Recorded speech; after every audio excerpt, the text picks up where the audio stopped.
ஆரம்பிச்சிருங்க ஐயா. ம். ஆரம்பிக்கலாமாங்க ஐயா? ஆமா. சரி. அனைவருக்கும் வணக்கம். நம்ம இறுதி வகுப்புல அடிப்படை இலக்கணத்தை பத்தி பார்த்திருக்கோம். நினைவு இருக்குங்களா? யாரோ ஒருத்தர் சரிங்க ஐயா. தலையசித்தாவே போதும். நம்ம அடிப்படை இலக்கணம் பார்த்திருக்கோம். ஆனா நேரம் இன்மை காரணமாக நான் ஒரு பாடல் எடுக்கலாம் அப்படின்னு நினைச்சிருந்தேன். அதை நம்மளால பார்க்க முடியாம போயிருச்சு. சரி பரவாயில்ல, நம்ம இன்னைக்கு மங்கள வாழ்த்து பாடல்ல இருந்தே ஆரம்பிப்போம். சிலப்பதிகாரம் நீங்க கேள்விப்பட்டிருக்கீங்களா? சிலப்பதிகாரம் எல்லாரும் தெரியாத யாருமே இருக்க மாட்டோம். ஏன்னா நம்ம தமிழுடைய முதல் காப்பியம் இல்லைங்களா? ஐம்பெரும் காப்பியம், ஐஞ்சிறும் காப்பியங்கள்னு இருக்கும். அதுல ஐம்பெரும் காப்பியத்துல முதல் காப்பியம் நம்ம சிலப்பதிகாரம் தான். ஏன் இதுக்கு சிலப்பதிகாரம் அப்படின்னு பேர் வந்தது அப்படின்னு பாத்தீங்கன்னா, இந்த சிலம்பை மையமாக கொண்டுதான் இந்த கதையே ஆரம்பித்திருக்கும். கதை முழுவதுமே பாத்தீங்க அப்படின்னா சிலம்ப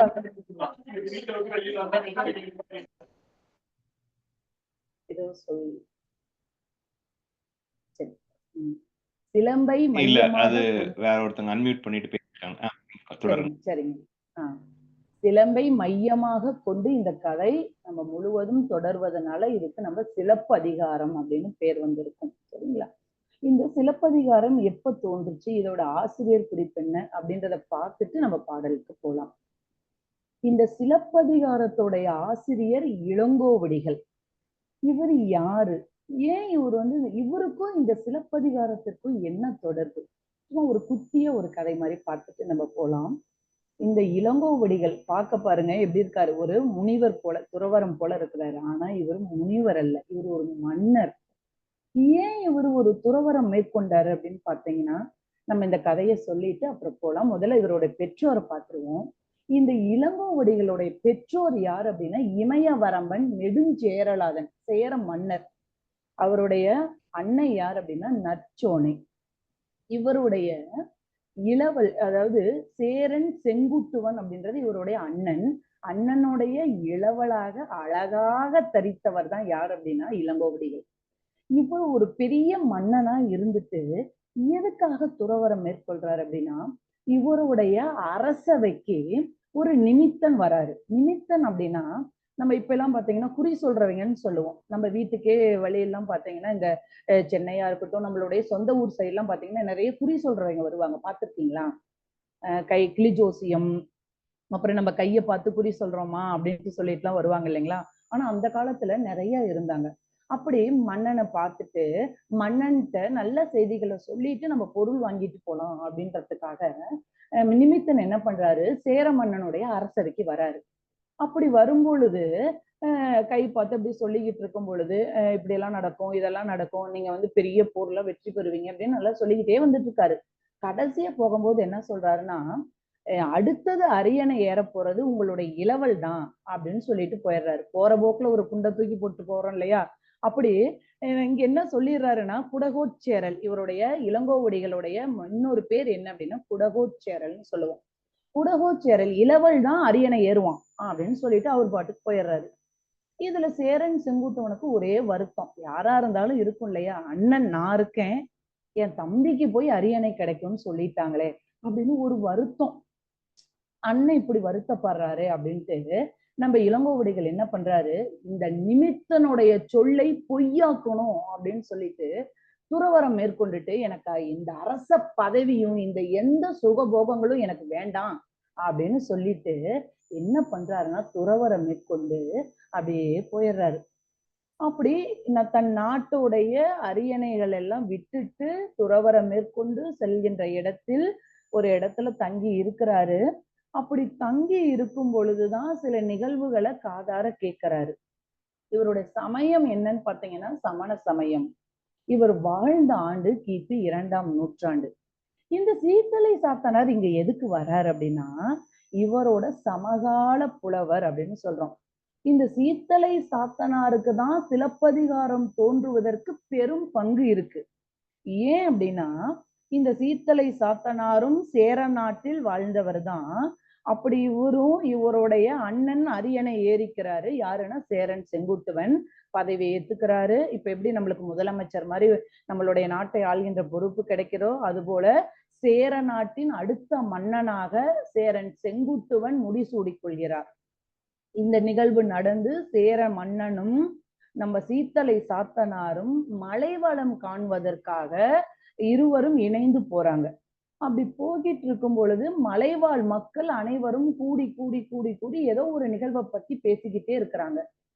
என்ன இந்த மக்கள் பேசுறாங்க அப்படின்னு காது கொடுத்து கேக்குறாங்க. மன்னன்னா மக்களுடைய குறைகள் எல்லாம் தீர்க்கணும் இல்லைங்களா? அப்படி எல்லாத்தையும் கேட்டுக்கிட்டு இருக்கும் பொழுது அப்படியே போற வழியிலமா அங்க வாங்கம்மா, இங்க வாங்கப்பா, என்ன என்ன எல்லாரும் கூடி கூடி பேசிட்டு இருக்கீங்களே, அப்படி என்னதான் பேசுறீங்க அப்படின்னு கேக்குறாரு.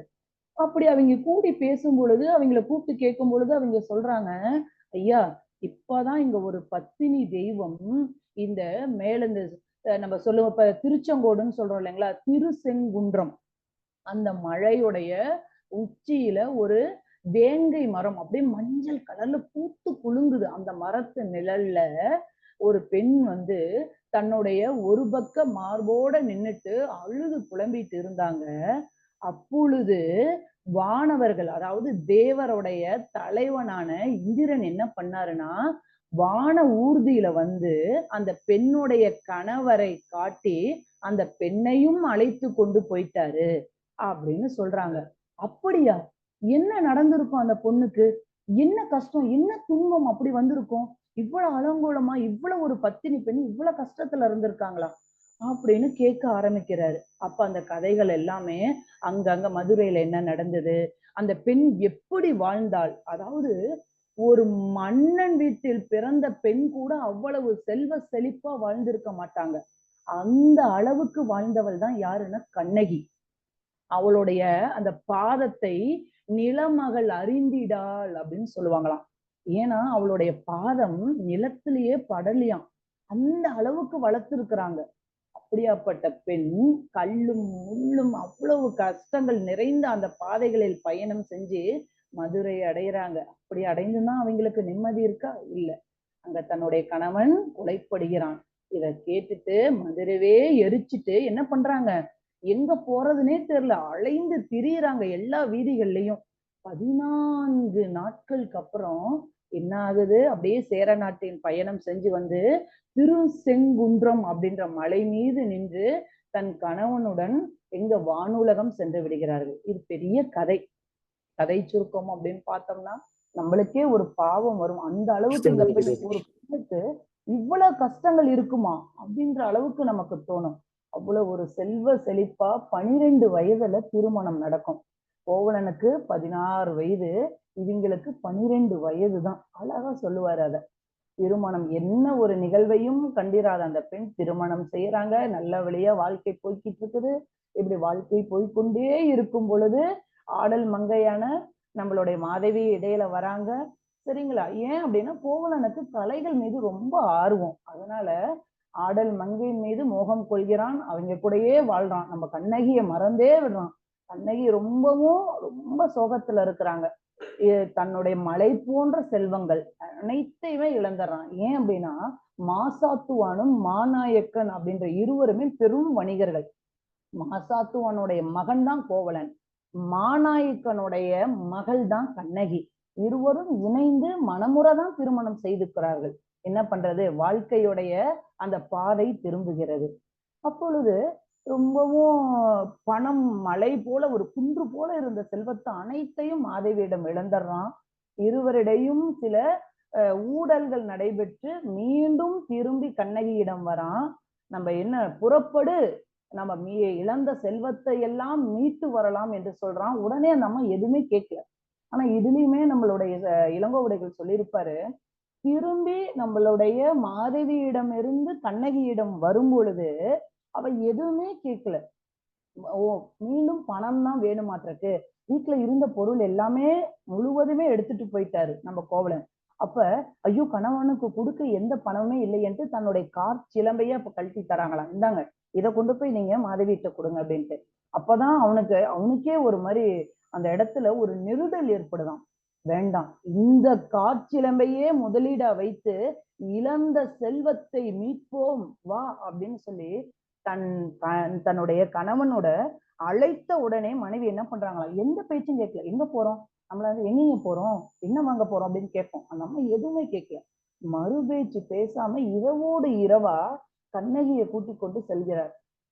அப்படி வழி நெடுக போகும்பொழுது எங்க போலாம், போகும்போது முடிவு பண்ணிக்கலாம். போறாங்க, அப்படியே செல்கிறார்கள். இந்த சிலம்பை எங்க கொடுத்து நம்ம பெரும் செல்வத்தை நம்ம நிறைய சம்பாதிக்கலாம், வணிகம் செய்யலாம் அப்படின்னு நினைக்கும் பொழுது அப்படியே வழியில போயிட்டு இருக்கோம். பாண்டிய நாட்டுக்கு போலாங்க. நம்ம பாண்டிய நாட்டுல, அதுவும் மதுரை மாநகருக்கு போனோம் அப்படின்னோம்னா நிறைய அங்க வணிகங்கள் செய்கின்ற இடங்கள் இருக்கு. ஒவ்வொரு வீதிக்கும் ஒவ்வொரு வணிகம் பெயர் இருக்கும் அங்க. அப்படி நம்ம அங்க போய் பொழைச்சிடலாம். நம்ம நிறைய செல்வத்தை சேகரிச்சுட்டு மீண்டும் நல்லபடியா திரும்பி வரலாம். அப்பதான் நம்மளை பெற்ற அப்பா அம்மாவுக்கு பெருமை அப்படின்னு சொல்லிட்டு கூட்டிட்டு போறாங்க. அப்படி செல்லும் வழியில நிறைய கஷ்டங்கள், நிறைய அந்த மதுரை போறதுக்கான பாதைகளை தேர்ந்தெடுக்கிறாங்க. இப்படி ஒரு வழியா போயிட்டு ஒரு இடத்துல தஞ்சம் அடையறாங்க. அங்க மாதிரி அப்படின்ற ஒரு ஆடு மாடு மேய்க்கின்ற அந்த பெண் கிட்ட வந்து இடையர் குல பெண்ணுன்னு சொல்லுவோம். அந்த பெண்ணு கிட்ட தஞ்சம் அடையறாங்க. அந்த பெண்ணு கிட்ட நம்ம கண்ணகிய ஒப்படைக்கிறாங்க கோவலர். நீங்க என்னுடைய மனைவியை கொஞ்சம் பத்திரமா பாத்துக்குங்க. நான் என் மதுரையுடைய வணிகம் நடைபெறுகின்ற இடத்துக்கு போய் என் மனைவியோட காற்சிலம்பை வித்து அதுல கிடைக்கின்ற பணத்தை கொண்டு நான் ஒரு வணிகம் இங்கேயே செய்யறேன், ஒரு தொழில் செஞ்சு அதன் மூலியமா நான் பொருள் சேகரிக்கணும் அப்படின்னு போறாங்க. இவரும் சொல்லிட்டு கண்ணகியை ஒரு தேய்த்து கொடுத்துட்டு, அதாவது நீ அமைதியா இருமா, நம்ம கண்டிப்பா என்ன பண்ணலாம், நல்ல நிலைமைக்கு வரலாம் அப்படின்னு ஒரு ஆறுதல் கொடுத்துட்டு கிளம்புறாரு. இவர் இந்த பக்கம் போனதுக்கு அப்புறம் இந்த சைடு பாத்தீங்கன்னா கண்ணகி இருக்க இடத்துல வெறும் கெட்ட சகுனமா நடைபெறுது. நம்ம சொல்லுவோம் இல்லைங்களா, நம்ம ஏதோ ஒரு நல்ல காரியத்துக்கு போகும்போது நம்ம சகுனம் பார்ப்போம். நம்ம போகும் பொழுது சாமி கும்பிட்டு போவோம். ஒரு திருமணத்துக்கு போறோம்னா கோயில்ல போயிட்டு நம்ம நிறைய சகுனங்கள்லாம் கேட்போம். இந்த திருமணம் நடைபெறுமா, நம்ம ஒரு நல்ல காரியம், திருமணம்னு சொல்ல முடியாது, எந்த ஒரு நல்ல காரியமா இருந்தாலும் நம்ம கண்டிப்பா வந்து கேட்போம். இது செய்யலாங்களா, இதுல பொறுத்து இருக்குங்களா அப்படின்னு நம்ம கேட்போம். அப்படி இந்த அம்மாவுக்கு இங்க பாத்தீங்க அப்படின்னா மாதரிக்கும் அந்த தீ சகுனம் காட்டி கொடுக்குது, நம்ம கண்ணகிக்கும் இது காட்டி கொடுக்குது. ஏன்னா இவங்க வந்து நிறைய மாடுகள்லாம் வச்சு பால் கறந்து தயிர் மோர் இதெல்லாம் விற்கிறவங்க தான் இந்த ஆயர்குல பெண்கள், இடையர் அப்படின்னு நம்ம சொல்லுவோம். இவங்க இந்த இடத்துல தயிர் உரையிடுறாங்க, ஆனா தேவையவே இல்லை, தயிர் அப்படியே பாலாவே இருக்கு. மாடு பசுமாட்டு கண்ணுல பாத்தீங்கன்னா தண்ணி வந்துகிட்டே இருக்கு. எது இருந்தாலும் அங்க தீய சகுனம் காட்டிக்கொண்டே இருக்குது. இத வந்து நம்ம மாதரி என்ன பண்றாங்க, மாதரி இவங்க பேரு சரிங்களா, அவங்க மாதவி. இந்த இடத்துல இவங்க சொல்றாங்க கண்ணகி கிட்ட வந்து, என்னம்மா இப்படி நடைபெறுது, எனக்கு ஒண்ணுமே புலப்படலையே அப்படின்னு சொல்றாங்க. இவங்களுக்கு திடீர்னு ஐயோ என்னுடைய கணவன் வந்து இந்த சிலம்பை விற்கிறதுக்காக போயிருக்கிறாரே மதுரைக்கு, எனக்கு வேற ரொம்ப பயமா இருக்குங்களே அப்படின்னு இதை பேசிக்கிட்டே இருக்கிறாங்க. அங்க பாத்தீங்க அப்படின்னா அவன் ஒரு அப்பாவி பாவம் கோவலன் என்ன பண்றாரு, அந்த சிலம்ப கொண்டுகிட்டு, ஏன்னா அங்க யாருமே தெரியாது. நம்ம புது ஊருக்கு வந்தோம்னா என்ன பண்ணுவோம், யாருக்கிட்டயோ ஒருத்தர்கிட்ட போய் ஏங்க நான் இப்படி வந்து இந்த சிலம்ப விக்கணும், ஒரு நல்ல ஒரு இடம் இருந்ததுன்னா சொல்லுங்களேன் அப்படிதான் கேட்போம். அவனுடைய நேரமோ என்னமோ தெரியல, கோவலன் என்ன பண்றான், கரெக்டா பாத்தீங்கன்னா வஞ்சகம் செய்த ஒரு பொற்கொள்ளனிடம் மாட்டிக்கொள்கிறான். அந்த பொற்கொள்ளன் யாரு அப்படின்னு பாத்தீங்கன்னா, ஏற்கனவே நம்ம பாண்டிய மன்னன் நெடுஞ்செழியனுடைய மனைவி கோப்பெருந்தேவியோடைய சிலம்பை திருடிய ஒரு கள்வன். அங்கெல்லாம் பாத்தீங்க அப்படின்னா ஒரு அரசவைக்கு சில பொற்கொள்ளர்கள் தான் அந்த அந்த அணிகலன்கள் செய்வதற்காகவே நியமிக்கப்பட்டிருப்பாங்க. அப்படி ஒருத்தன் தான் இந்த பொற்கொள்ளன். இவன் என்ன பண்றான் அப்படின்னா, அந்த நம்ம பாண்டியமா தேவி இருக்காங்க இல்லைங்களா, கோப்பெருந்தேவி, அவங்களுடைய சிலம்பின் மீது இவனுக்கு ஒரு ஆசை. அது என்ன பண்ணிடுறான் அப்படின்னா களவாடி கொள்கிறான் அந்த சிலம்பை. அப்படி களவாடிட்டு வந்துடுறான். ஆனா வந்து மன்னனுக்கு பெரும் கோபம், ஐயோ அது நம்ம நாட்டுல தன்னுடைய அரசமா தேவிக்கே ஒரு பாதுகாப்பு இல்லை, இங்கேயே திருடு போகுது அப்படின்னா மக்களுக்கு என்னெல்லாம் நடக்கும், நம்ம இத நம்ம தட்டி கேட்கல அப்படின்னா கண்டிப்பா என்ன ஆகும், மக்களுக்கும் இந்த திருட்டானது பழகி கொள்ளும் அப்படின்ட்டு என்னுடைய அரசியுடைய சிலம்பு கண்டிப்பா வந்தாகணும் அப்படின்னு சொல்றான், நெருக்கடி கொடுக்குறான். அப்ப பொற்கொள்ளனுக்கு பயம் வருது, ஐயோ நம்ம மாட்டிக்குவோமோ அப்படின்ற பயம் வருது. இந்த நேரத்துல அவன் பயந்துட்டு இருக்கிற நேரத்துல கோவலன் சிலம்பை கொண்டுகிட்டு வரான். எங்க கரெக்டா பாத்தீங்கன்னா இந்த பொற்கொள்ளன்ட்டே வந்து கேட்கறான். அதுதான் நேரம்னு சொல்லுவோம். இதை ஏன் இப்படி வருது அப்படின்றதுக்கு ஒரு 3 காரணம் இருக்கு, நான் அதையும் சொல்றேன். இப்படி வரான், பொற்கொள்ளன்ட்ட காட்டுறான், இந்த சிலம்ப விக்கணுங்க, எனக்கு ஏதாவது ஒரு நல்ல இடம் இருந்தா சொல்லுங்கன்னு கேட்கிறான். ஏன்னா நம்ம ஒரு பொண்ணை பற்றி தெரியணும். ஏன்னா கால்ல வந்து பொன் சிலம்பு அணியணும் அப்படின்னா அவங்க பெரும் கணக்கு. ஒண்ணு அரசரா இருக்கணும், இல்லைன்னா அரசருக்கு இணையான பொருட்செல்வம் கொண்டவர்களா இருக்கணும். இங்க சோழ நாட்டுல பாத்தீங்க அப்படின்னா வணிகர்கள் அனைவருமே பெரும் செல்வந்தர்களா இருந்தார்கள். அதனாலதான் கண்ணகியோட காற்சிலம்பு பொன்னால் தரித்திருக்கும், உள்ள வந்து மாணிக்க பரல்கள் இருக்கும். அப்படியே அந்த சிலம்ப காட்டும் பொழுது இவனுக்கு அந்த இடத்துல ஒரு யோசனை வருது. அப்பா, நம்ம கிட்ட இருந்த சிலம்ப வந்து இதுவும் சிலம்பு பார்க்க ஒன்று போலதான் இருக்கு. அப்ப இவன் தான் கல்வன் அப்படின்ட்டு நம்ம அரசன்ட்ட இவனை காட்டி கொடுத்துருவோம் அப்படின்னு நினைக்கிறான். அப்ப கோவலன்ட்ட சொல்றான், நீங்க இங்கேயே அமர்ந்துருங்க, நாம் இத வாங்குறதுக்கு ஒரே ஒருத்தருக்கு தான் தகுதி இருக்குது, இந்த நாட்டு இளவரசிக்கு தான். நான் என்கிட்ட போயிட்டு இப்படி ஒரு சிலம்பு வந்திருக்குன்னு சொல்லிட்டு வந்துடுறேன் அப்படின்னு சொல்லிட்டு அரசியை நோக்கி போகிறான். அப்ப மன்னன் அங்கதான் இருக்கிறாரு. அப்ப அந்த அரசவைக்கு போகும் பொழுது அங்க போய் என்ன அப்படியே திருச்சி சொல்றான், மாத்தி சொல்றான், அண்ணா, நம்ம அரசியுடைய சிலம்பை களவாண்ட ஒரு கல்வன் இப்ப என்கிட்ட பிடிபட்டு இருக்கிறான், அவனை நான் பிடித்து வைத்திருக்கேன் அப்படின்னு சொல்றான். அப்படியா அப்படின்னு சொல்றான்.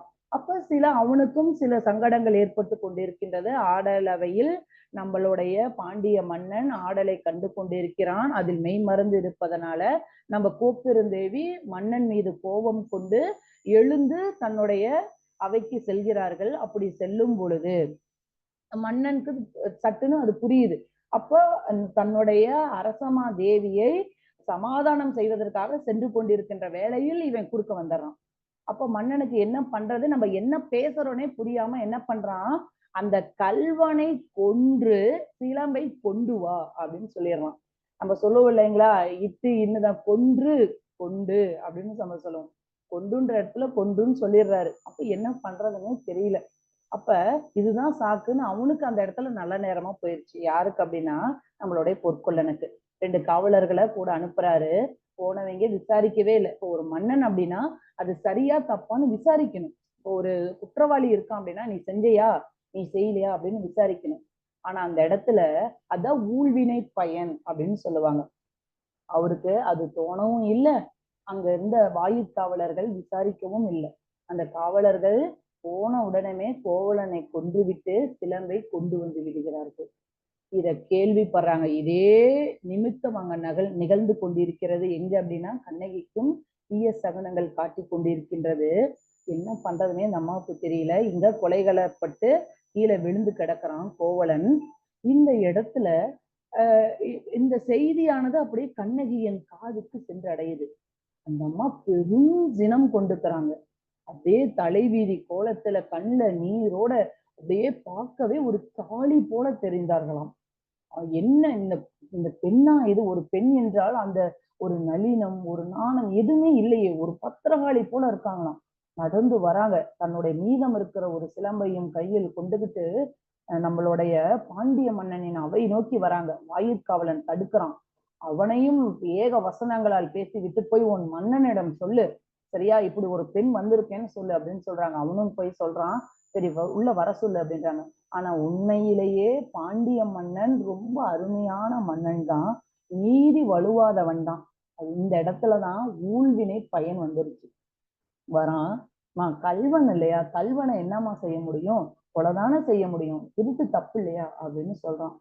அப்ப அந்த அம்மா சொல்றாங்க, நீங்க முதல்ல விசாரிச்சு பாத்தீங்களா, என் கணவன் வந்து கல்வன் அல்ல அப்படின்னு சொல்லிட்டு அந்த இடத்துல அந்த அம்மாவே மன்னனையும் பேச விடாம சொல்றாங்க, என்னுடைய சிலம்பானது உள்ள மாணிக்க பரல்கள் பதித்தது, உங்க மனைவியோட சிலம்புல என்ன பரல்கள் பதித்திருக்குன்னு கேட்கும் பொழுது அவர் சொல்றாரு, என்னுடைய மனைவியோடைய சிலம்புக்குள்ள இருக்கின்றது முத்துகள் அப்படின்னு சொல்றாரு. எந்த மன்னனும் அந்த இடத்துல, இந்த இடத்துல நம்ம பாண்டிய மன்னனே நம்ம சொல்லணும், யாரா இருந்தாலுமே உண்மையை தான் என்னுடைய சிலம்புல இதுதான் இருக்கு அப்படின்ற ஒரு உண்மையை ஒரு மன்னன் அந்த இடத்துல சொல்லும் பொழுது அந்த இடத்துல அவனையும் பாராட்டுவார் ஆசிரியர். அப்பொழுது 2 பேரும் சொல்றாங்க, அப்படியா, சரி, என் கணவன் கொலை உண்டப்ப அந்த இடத்துல இருந்து சிலம்பு எடுத்தீங்க இல்லையா, என் கணவன் கையில இருந்து அதை கொண்டுட்டு வாங்கன்னு சொல்றாரு. மன்னனும் காவலன்ட்ட சொல்லி அந்த சிலம்பை எடுத்துட்டு வர சொல்றாங்க.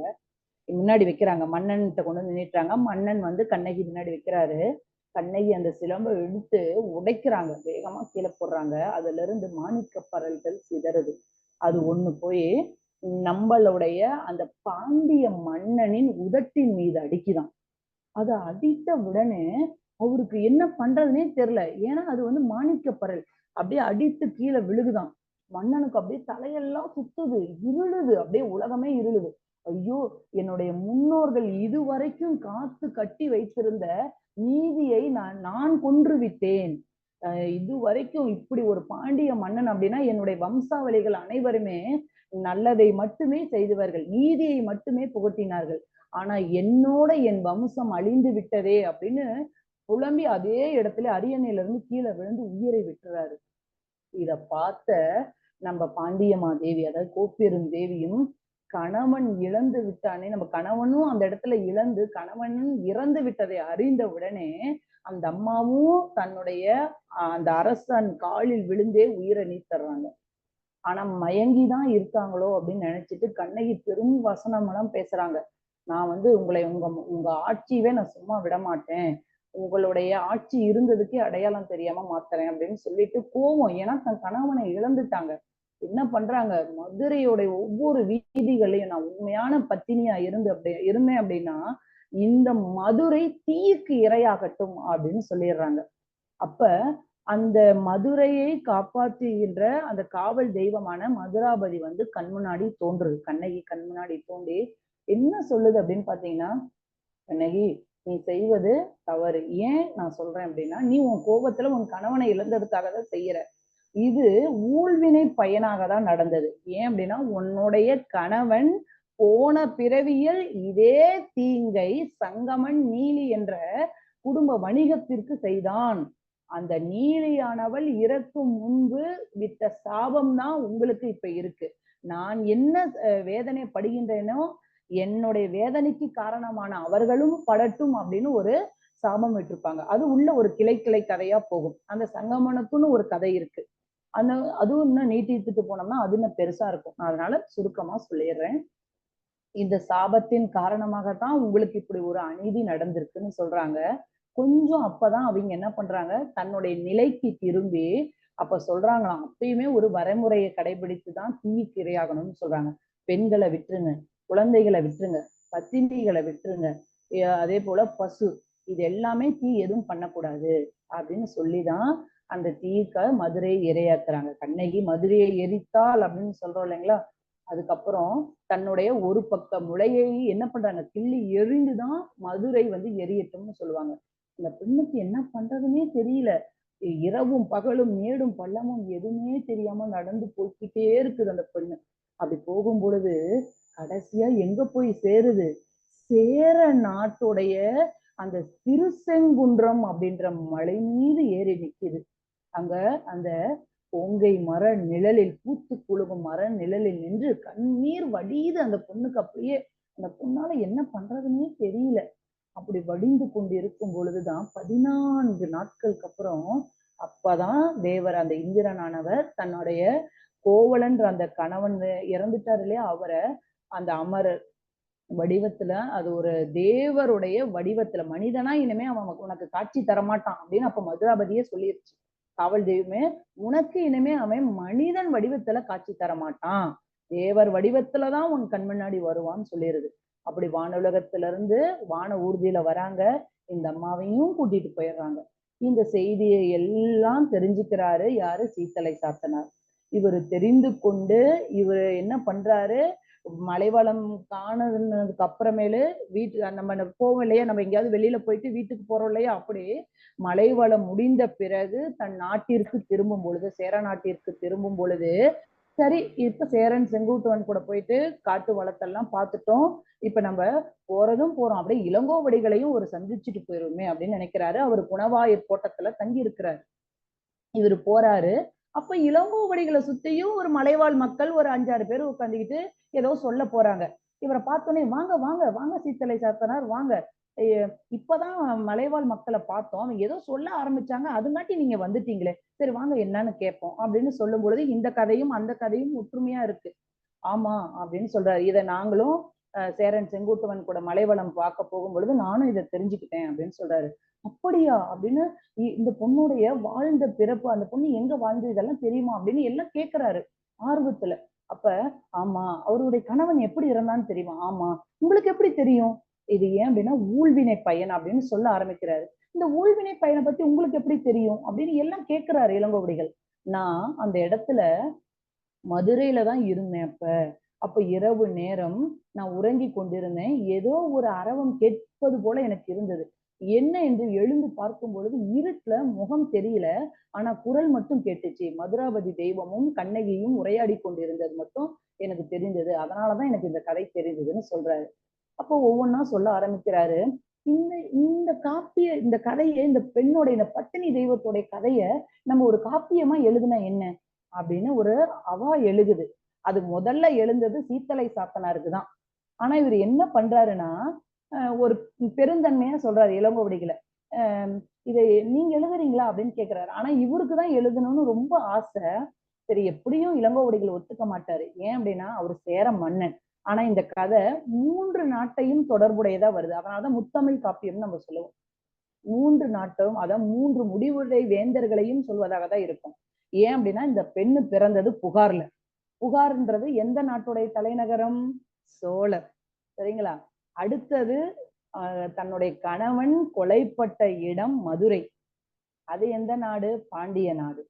இந்த பெண் கடைசியாக தெய்வமான இடம் எது அப்படின்னா சேரநாடு. அதாவது வஞ்சி.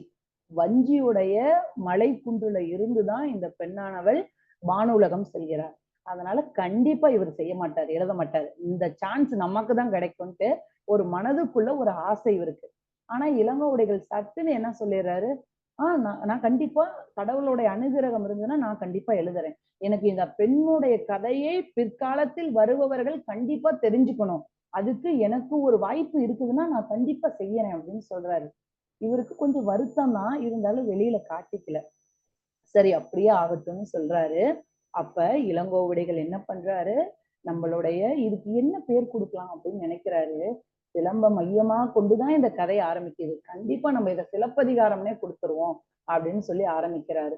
எல்லா காப்பியத்திற்கும் இல்லாத ஒரு தனிப்பெரும் சிறப்பு இதுக்கு உண்டு. அப்படின்னா என்ன அப்படின்னு பாத்தீங்கன்னா, இதுக்கு முன்னாடி எல்லாமே பாத்தீங்க அப்படின்னா ஒண்ணு மன்னனை, இல்ல அப்படின்னா இறைவனை வைத்துதான், பாட்டுடை தலைவனா வைத்துதான் ஒரு காப்பியமா இருக்கட்டும் ஒரு நூலா இருக்கட்டும் இயற்றுவாங்க. ஆனா இந்த காப்பியம் சாதாரண ஒரு குடிமகனுடைய கதையை சொல்வதா இருக்கும். அதனாலதான் இதை குடிமக்கள் காப்பியம்னு சொல்லுவாங்க. இது மட்டும் இல்ல, இதோடைய சிறப்புகள்ல பாத்தீங்கன்னா 3 நாடுகளுமே அப்படியே தொடர்ந்து வரும். இதோடைய முதல் அந்த கரு எது, உண்மை எது அப்படின்னா 3 தான். ஒண்ணு, அரசியல் பிழைத்தோர்க்கு அறம் கூற்றாகும். அரசியல்ல தப்பு செஞ்ச அப்படின்னா உனக்கு யமன் அந்த அந்த அரசியல் தான், அந்த அறம் தான் உனக்கு யமனா நிற்கும். நீ தப்பு செஞ்ச அப்படின்னா தண்டனை உண்டு. அது ஒண்ணு. அததான் நம்ம பாண்டிய மன்னன் வாயிலாக நமக்கு சொல்லியிருப்பாங்க. அடுத்தது, உரைசால் பத்தினியை உயர்ந்தோர் ஏத்துவர் அப்படின்னு சொல்லுவாங்க. அதாவது புகழ்மிக்க ஒரு பத்தினி தெய்வத்தை நம்மளுடைய உயர்ந்தவர்கள், உயர்குடியில் பிறந்தவர்கள் அனைத்தோரும் போற்றுவார்கள் அப்படின்றது நம்ம கண்ணகியுடைய பிறப்பை சொல்வார்கள். அடுத்து, ஊழ்வினை உறுத்து வந்து ஊட்டும் அப்படிம்பாங்க. நம்ம முன்னாடி செய்யற எந்த ஒரு கெட்ட செயலா இருந்தாலும், நம்ம சொல்லுவோம் இல்லைங்களா, நல்லதும் கெட்டதும் நம்மளுடைய முன்வினை பயன் அப்படின்னு சொல்லுவோம். அப்படி நம்ம கோவலன் போன பிறவியில் செய்த அந்த பிழைதான் இந்த பிறவியில அவனுக்கு என்னவா ஏற்பட்டிருக்கு, அவன் உயிரை எடுத்தது. இதுதான் கதை. 3 உண்மைகள்லயே இந்த கதை முடிஞ்சிடும். இதை சுத்திதான் அந்த கதையே நடைபெறும். இப்படி இந்த கதை நடைபெற்றுட்டு இருக்கு. அப்புறம் எப்படி நம்ம சேர நாட்டுல கண்ணகிக்கு கோயில் வந்தது அப்படின்னு பாத்தீங்கன்னா, சேரன் செங்குட்டுவன் இந்த கதையை கேட்டான் இல்லையா, அதை கேட்டுட்டு அந்த மன்னன் என்ன பண்றான், இப்படி ஒரு பத்தினி தெய்வத்துக்கு நான் கண்டிப்பா கோயில் கட்டுவேன் அப்படின்னு சொல்லிட்டு அந்த விக்கிரகம் செய்யறதுக்கு, அந்த சிலை செய்வதற்கு கல்லு இமயமலையிலிருந்து எடுத்துட்டு வரான். இமயமலையில் அந்த கல்லை எடுத்துட்டு வந்து கங்கையில் அந்த கல்லை குளிப்பாட்டி கொண்டுட்டு வந்து சிலை செய்யறான். இதோட மட்டும் அவன் நிறுத்தல, 100 பொற்கொள்ளர்களை தன் நாட்டில் தேடி அவர்களை கொலை விடுறான். ஏன் அப்படின்னா இந்த பொற்கொள்ளனாலதான் கண்ணகி இவ்வளோ துயர அடைந்தாள் அப்படின்னு சொல்லிட்டு பொற்கொள்ளனை கண்ட இடத்தில் எல்லாம் கொலை செய்யறான். இப்படி அந்த கண்ணகி மீது அவ்வளவு ஒரு அளவு கடந்த பற்று இருந்தான். இன்னமும் இந்த கோயில் இருக்குதான். நம்ம தமிழகத்துடைய எல்லையிலையும் கேரளா எல்லையிலையும் இருக்கிறதுனால எந்த கவர்மெண்ட்டும் அதை பராமரிக்காதனால அப்படியே பாழடைந்த நிலையில இருக்கு. வருடம் ஒரு முறை போறாங்க. அதுவும் ரொம்ப பாதுகாப்பா இந்த பக்கம் போலீஸ் இருக்கிறாங்க, அந்த பக்கம் போலீஸ் இருக்கிறாங்க, காவல்துறையோடைய கட்டுப்பாட்டோட தான் போறாங்க. ஆனா இன்னமும் வருத்தப்படக்கூடிய செய்தி என்ன அப்படின்னா, அது இன்னமும் அழிந்து கொண்டிருக்கிற நிலையில தான் இருக்கு. இவ்வளவு பெரிய காப்பியத்தை கொடுத்த ஒரு கோயில் இன்றும் அழிவை நோக்கி இருப்பது என்பது நம்மளுக்கு ரொம்பவும் வருத்தத்தை கொடுக்கக்கூடிய செய்தி. இப்படி நடைபெற்று கொண்டிருக்கின்றது. இந்த அப்படியே செய்திகள் எல்லாம் அப்படியே போய்கிட்டே இருக்கு. சரி, இந்த நூலுடைய அமைப்பை மட்டும் நம்ம அடுத்தது பார்க்கலாம்.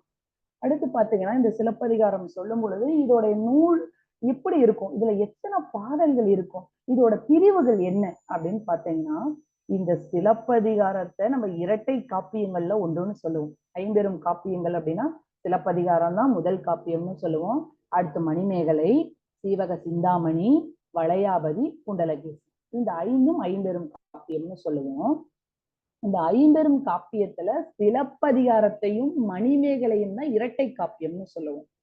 ஏன் அப்படின்னா, சிலப்பதிகாரத்துடைய முடிவு மணிமேகலையுடைய தொடக்கம். இந்த மணிமேகலை எழுதியவர் யாரு தெரியுமா? சீத்தலை சாத்தனார். இந்த கதையை சொன்னார் இல்லைங்களா இளங்கோவடிகள்கிட்ட, அவருதான் மணிமேகலைன்ற ஒரு காப்பியத்தையும் ஏற்றிருப்பாரு. ஏன் அப்படின்னா, மணிமேகலைன்றது கோவலனுக்கும் மாதவிக்கும் பிறந்த மகள். ஆனா மாதவி என்ன சொல்லி வளர்ப்பாங்க அப்படின்னு பாத்தீங்கன்னா, நீ கண்ணகியோட மகள் அப்படின்னு சொல்லுவாங்க. கற்புக்கரசி கண்ணகியோட மகள்னு சொல்லிதான் வளர்ப்பாங்க. அப்ப மாதவி சொல்லிதான் மணிமேகலைக்கே இந்த கதை முழுவதும் தெரிகிற மாதிரி இருக்கும் நம்மளுடைய மணிமேகலை காப்பியத்துல. அந்த பொண்ணு இப்ப பாத்தீங்க அப்படின்னா, மாதவி ஒரு மாதிரி வாழ்க்கை நடத்துவாங்க, கணிகையர் குல பெண்ணா இருப்பாங்க. கண்ணகி பாத்தீங்க அப்படின்னா கற்புக்கரசியா இருப்பாங்க. நம்ம மணிமேகலை பாத்தீங்கன்னா துறவு பெண்ணா இருப்பாங்க, திருமணமே பண்ணிக்க மாட்டாங்க. எல்லா மக்களுக்குமே அது புத்த சமய காப்பியம். எல்லா மக்களுக்கும் பாத்தீங்க அப்படின்னா நல்லதை மட்டுமே புரிந்து கொண்டிருப்பாங்க. அட்சய பாத்திரம் வாங்கி கைக்கு கிடைச்சி அதை நல்லது செஞ்சுட்டே இருப்பாங்க. நம்ம அந்த பாடல் பார்க்கும்போது அந்த கதை சுருக்கத்தை பார்ப்போம். இப்ப இந்த சிலப்பதிகாரம் அப்படின்னா முதல்ல பெரும் பிரிவு அப்படின்னு பாத்தீங்கன்னா காண்டங்கள் அப்படின்ற பிரிவுலதான் ஆரம்பிக்கும். 3 காண்டங்களும் 30 காதைகளை கொண்டது. நம்ம இப்ப திருக்குறள் பார்க்கும்போது சொல்லுவோம் இல்லைங்களா, அறம் பொருள் இன்பம்னு 3 பெரும் பிரிவு உடையது. அதுக்கப்புறம் அதிகாரம், அதுக்கப்புறம் குறள்னு வருது இல்லைங்களா. அதே போலதான் இங்க முதல்ல இருக்கின்ற பெரும் பிரிவு காண்டங்கள்ன்ற பெயர்ல வரும். அடுத்து அதோட உட்பிரிவுகள் பாத்தீங்க அப்படின்னா 30 காதைகள், காதை அப்படின்ற பெயர்ல வரும். சரிங்களா. இதுல பாடல் அப்படின்னு பாத்தீங்கன்னா 4755 பாடல்களை கொண்டதுதான் நம்ம சிலப்பதிகாரம். இது 3 காண்டங்கள் என்னென்ன அப்படின்னு பாத்தீங்கன்னா, புகார் காண்டம், மதுரை காண்டம், வஞ்சி காண்டம். புகார் காண்டத்துல 10 காதைகள் வரும், மதுரையில 13 காதைகள், வஞ்சியில 7 காதைகள். ஆக மொத்தம் 30 காதைகளை கொண்டதுதான் நம்ம சிலப்பதிகாரம். இதுக்கு என்னென்ன சிறப்பு பெயர்கள், வேறு பெயர்கள் என்னென்ன இருக்கும் அப்படின்னு பாத்தீங்கன்னா, தமிழின் முதல் காப்பியம். உங்களுக்கு கதை சுருக்கம் சொல்லும் போதே சொன்னேன், இதுதான் நம்ம தமிழ்ல தோன்றிய முதல் காப்பியம் அப்படின்னு. அடுத்து முத்தமிழ் காப்பியம்னு சொல்லுவோம். முத்தமிழ் அப்படின்னா இயல், இசை, நாடகம். இதோட வடிவு பாங்கே பாத்தீங்கன்னா கொஞ்ச நேரம் பாடலா இருக்கும், அப்புறம் உரைநடையா இருக்கும், அப்புறம் ஒரு நாடக பாங்குல இருக்கும். இப்படிதான் இதோடைய கதை தொடங்குறதுல இருந்து முடிவு வரைக்குமே அப்படியே மாறி மாறி படிப்பவர்களுக்கு சளிப்பூட்டா வண்ணம் இருக்கும். அதனாலதான் இது முத்தமிழ் காப்பியம் அப்படின்னு. அடுத்து ஒற்றுமை காப்பியம். ஏன் அப்படின்னா மூவேந்தர்களையும் பற்றி இந்த இடத்துல சொல்லும், அவர்களுடைய ஒற்றுமையையும் சொல்லும்.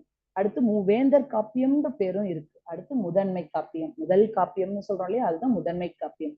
தான் மனம் போன போக்குல ஒவ்வொருத்தரும் ஒவ்வொரு பெயரிட்டு வழங்குறாங்க. அடுத்து பத்தினி காப்பியம், கண்ணகியோட கதையை கூறுவதனால பத்தினி காப்பியம்னு சொல்றாங்க. நாடக காப்பியம், நாடக பாங்கில் நம்ம கண் முன்னாடி இந்த கதையை பார்க்கும் பொழுதே நம்மளுக்கு ஒரு சித்தரிப்பு வரும். ஓ இப்படி எல்லாம் நடந்திருக்கும்ல, எப்படி எல்லாம் நடந்திருக்கும்ல, இப்படி எல்லாம் கதை போயிருக்கும்ல அப்படின்ற ஒரு நாடக பாங்கு நம் கண் முன்னாடி தெரியும். அதனால இதை நாடக காப்பியம்னு சொல்லுவோம். அடுத்து புதுமை காப்பியம், புதுமையான நிகழ்வுகள் அந்த இடத்துல. எப்பொழுதும் நம்ம பேசும் பொழுது நம்மளுடைய சமயத்தை மட்டும்தான் சொல்லுவாங்க. எந்த ஒரு நூல் எடுக்கும் பொழுதும் அந்த சமயத்தின் அறக்கருத்துக்களை சொல்லுவாங்க. ஆனா இவர் பொதுவான கருத்துக்கள், மூவேந்தர்களுக்கும் பொதுவான கருத்துக்களை சொல்வாரு. அதனால புதுமை காப்பியம். அது மட்டும் இல்ல, இவ்வளவு நாள் வரைக்கும் நான் ஒரு கருத்து சொல்லியிருந்தேன், ஞாபகம் இருக்கும்னு நினைக்கிறேன்.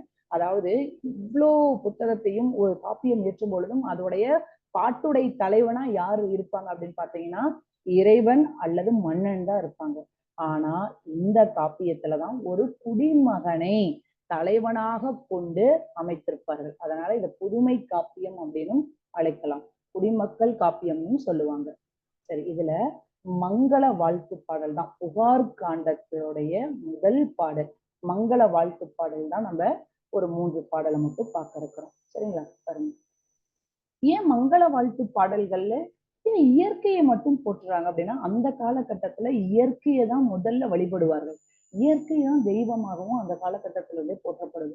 அதுக்கப்புறம் தான் நம்மளுடைய ஒவ்வொரு குடிக்கும் ஒரு தெய்வம் வைத்திருப்பார்கள். அங்க முக்கியமா பாத்தீங்கன்னா இயற்கை தான். இப்பயும் நம்ம கொண்டாடுறோம் இல்லைங்களா? இப்ப பொங்கலா இருக்கட்டும், அடுத்து பாத்தீங்கன்னா நம்ம மாரியம்மன் பண்டிகை, ஊர்ல திருவிழா கொண்டாடுவோம். இது எல்லாமே பாத்தீங்கன்னா இயற்கையை சார்ந்ததுதான். அப்ப அந்த காலகட்டத்துல ஒரு காப்பியம் தொடங்குவதற்கு முன்னாடி இயற்கையை வாழ்த்தி அதுக்கப்புறம் தான் ஒரு பாடலை, ஒரு காப்பியத்தை இயற்றுவார்கள். அப்படிதான் இங்க மங்கள வாழ்த்து பாடல் அப்படின்னு சொல்லிட்டு அதன் கீழே இந்த பாடல்கள் அமைகின்றது.